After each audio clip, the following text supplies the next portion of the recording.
All right, boys and girls, the Ramcharger 1500 is almost here. Some new info has just dropped. And by God, this is the heaviest truck ever built. Let's get into it.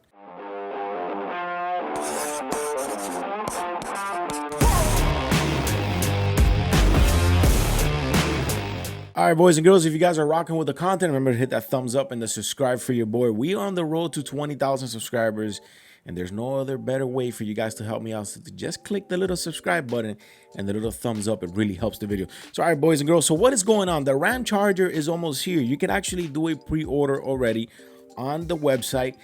But it is the heaviest truck ever. I mean, this is insane how heavy this truck. This truck weighs 7,507 pounds. And you might ask yourself, why is that? Well, there's a lot of things that will make a truck pretty heavy. And in this case, we're going to get into it. We're going to dive into it.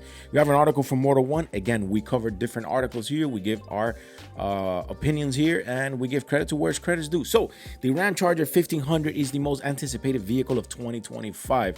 That's an opinion. The source of excitement comes from an electric powertrain, which is supplemented by an onboard V6 power gas range extender. Now, the anxiety of the range, what we call the range syndrome here, it's pretty much gone away with this truck. But this is crazy. I mean, we know that EVs don't have a lot of range, and that's always been like their kryptonite, like their fall or their Achilles heels, is the range. So ultimately, you have to then come back and rely on gas. Like, do you get where I'm going here? I mean, hybrid is great. The E-Ray Corvette is an amazing vehicle. I've always been a huge fan of pairing a hybrid engine with a gas motor. That's for sure. That always, in my opinion, it always works. But then when you have to make a full EV and then again depend on adding range by adding a gas range extender, like, come on. I mean, who are we kidding? Like, either just do an ICE vehicle or do an ICE with hybrid. I don't really get it. But anyways, continuing, it says, it's also extremely heavy with a manufacturer quoted curve of 7,507 pounds. That makes the Ramcharger the heaviest 1500 series truck from Dodge Ram itself. The only ever trim to ever get close is the all-electric 1500 REV. Though Ram has yet to release an official curb weight for that truck, the next closest will be the supercharged V8 TRX 1500, which weighs 6,800 pounds. So you're looking at like 700 and something more pounds. We have a picture here where we can see kind of like a diagram here, like dissecting the truck, where we can see the batteries and we can see the fuel range extender. Now, it's not terribly surprising to hear that the Ramcharger pushes 4 tons. Under the skin, you'll find a 91.8 kilowatt hour battery pack supplying 2 electric motors, supplemented by a 3.6 V6 factor in the 27-gallon fuel tank, the air suspension, and the coolant needed for the V6 and the battery. And that's where all the weight comes from. So in order for you to get this range, you have to add so much more stuff. I mean, look, it has an amazing range, that's for sure. But if I don't even want to worry about range, then I'm just going to go for an ICE motor. Like, honestly, I guess reading more into it, I'll find the reason why you should be getting this truck. I mean, it is a good bang for your buck. Don't get me wrong, but it's such a heavy truck. You might as well just go for ICE in this case. So, despite the fact that the engine has no mechanical connection between the engine and the wheels, it only exists as an active generator to charge the battery.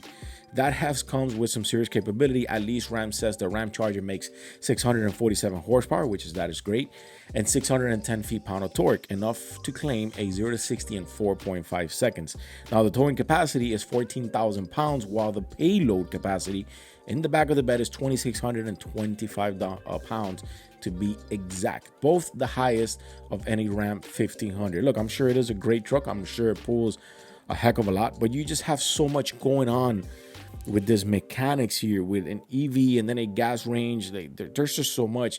I don't even want to think if this truck is out of warranty and it breaks on you. I don't even want to think about that and finding the right mechanic to work on that. So Ram has yet to reveal the most important part of the Ramcharger puzzle, which is the pricing. Now, the rumors suggest that it's going to start anywhere between the mid 60,000 range, which would pretty much be appealing to anyone who's looking to buy this truck or is looking for a wide range of trucks who have a big range when it comes to like this vehicle. Now, deliveries are expected to start in the second half of 2025, so we don't have to wait long to find out.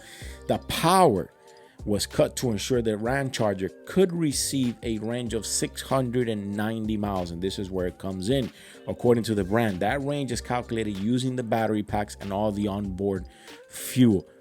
I mean, ultimately, if you're running on a gas engine or an ICE engine, you won't have to worry about this range. But in this case, you add the range fuel extender and you add the EV battery pack, then you're looking at 690.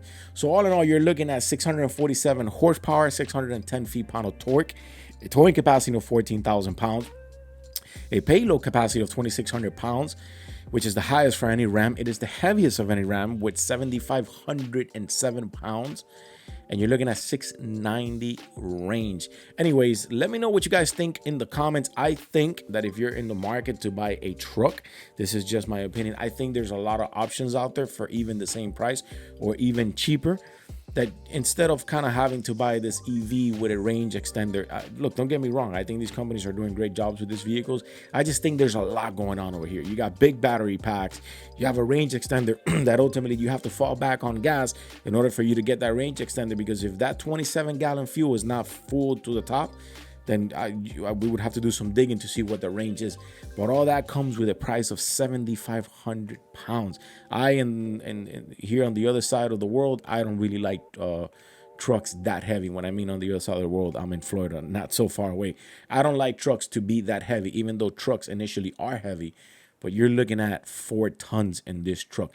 Anyways, let me know what you guys think in the comments below. If you guys are rocking with the content, help your boy out. Hit that subscribe button. Hit that thumbs up. I'll see you on the next one.